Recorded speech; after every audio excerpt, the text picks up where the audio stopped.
चंदू, जिसने अपने बूढ़े पिता को बुजुर्गों की पहाड़ी से वापस लाकर गुप्त रूप से घर में रखा था, अब उनकी सेवा में लगा रहता था।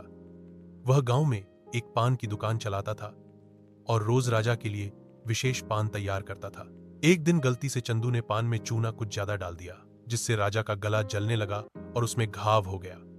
क्रोधित होकर राजा ने आदेश दिया कि चंदू को दंड स्वरूप अगली सुबह महल में एक कटोरी चूना जबरदस्ती खिलाया जाए। जब यह बात चंदू के बाबूजी को पता चली तो उन्होंने चंदू को बुलाया और उसे 2 किलो शुद्ध देसी घी पिलाकर कहा, डर मत बेटा, सच्चाई की ताकत को कोई हरा नहीं सकता। अगले दिन चंदू को राजा के सामने लाया गया। सैनिकों ने उसे चूना खिलाया, पर घी के कारण वह बच गया। राजा हैरान रह गया और जब चंदू ने सच्चाई बताई कि उसके पिता ने ही उसे यह उपाय बताया था, तो राजा का चेहरा क्रोध से तमतमा उठा। उसे समझ आ गया कि चंदू ने राजा के आदेश के विरुद्ध जाकर अपने पिता को बचाया था।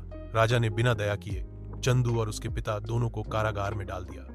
बाबूजी मुस्कुराए और बोले, कम से कम तुझे बचा तो पाया, ये भी कम नहीं।